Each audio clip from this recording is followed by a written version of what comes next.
Good morning, beautiful people. This is me in this front yard trying to keep everything alive. I opened the sprinkler to see if this grass can be look good again, but I need to go ahead and do the grass. Maybe that's gonna be this week.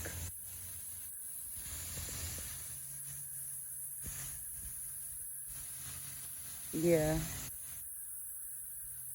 and I need to come back to remove those things here because it's I miss my garden so much. I can't even do nothing. It's fall, and then I can have no decoration and nothing. And this, what is this thing? Is that like this?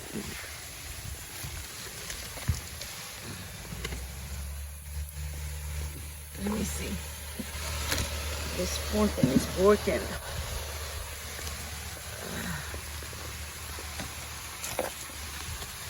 You see, that's my favorite beautiful thing.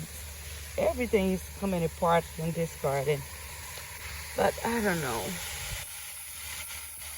Oh, do not get me wet. I try my best.